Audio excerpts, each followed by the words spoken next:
Assalamualaikum. My name is Mashri, foundation level student at Rahan School Online Academy, and today I'll be reviewing TEDx talk by Iqra Khilji. In her TEDx talk, Living in Denial, Iqra, sorry,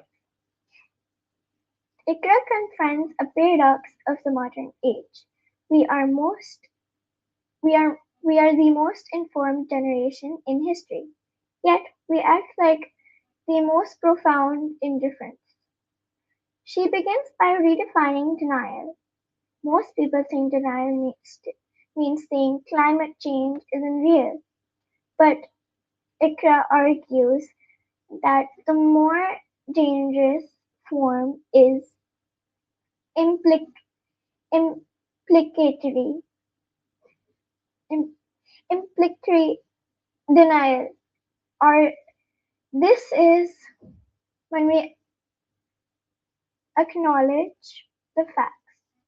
We see the rising temperatures and melting glaciers, but we refuse to accept what those facts imply for our daily lives.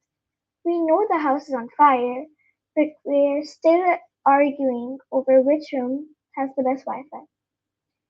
Icarus suggests that this denial is a psychological shield which we use to protect our comfort, allowing us to live normal lives while the foundation of that normalcy is crumbling. A major pillar in of her argument is the limitation of data. For decades, for decades, scientists have present, presented us with graphs, part, parts per million of CO2 and global temperature averages. Speaking, speaking from her perspective as a poet and artist, argues that numbers don't move people, stories do. We have become clinical about our own destruction. She believes that the language of science, while accurate, has inadvert and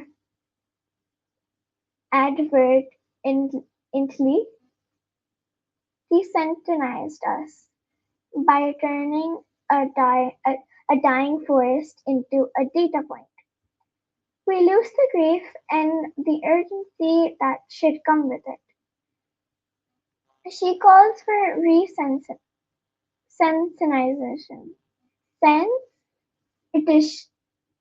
sensitization yes, of our language, using art and poetry to bridge the gap between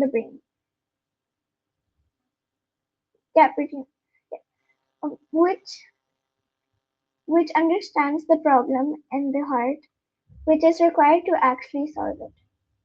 Perhaps the most stinging part of her talk is her critique of climate timing. She points out that for global elite and the comfortable middle class, climate change is framed as a future threat, something for 2050 or 2100. However, she reminds us for, for the marginalized and the poor, the end of the world isn't a movie or a prediction. It's a Tuesday. It's a Tuesday. Whether it's devastating floods in Pakistan or droughts in the global south, the apocalypse is already a lived reality for millions.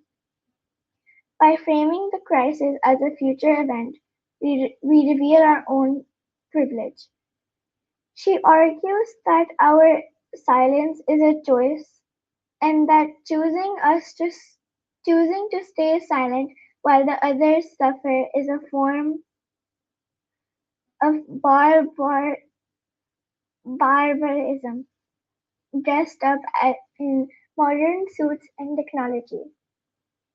She concludes the challenging the audience to stop being spectators of the crisis. It's easy to watch a TED talk, or read an article and a fleeting sense of concern. But but she demands more. But she demands more. She insists she insists that we must dismantle the systems of profit and business as usual that require us to remain in denial. The talk serves as a mirror, asking us, are we actually waiting for a solution, or are we just waiting for the inevitable?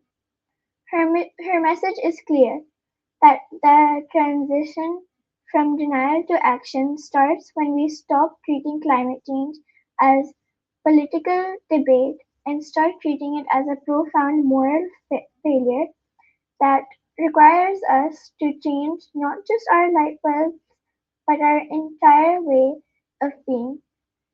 Thank you for watching.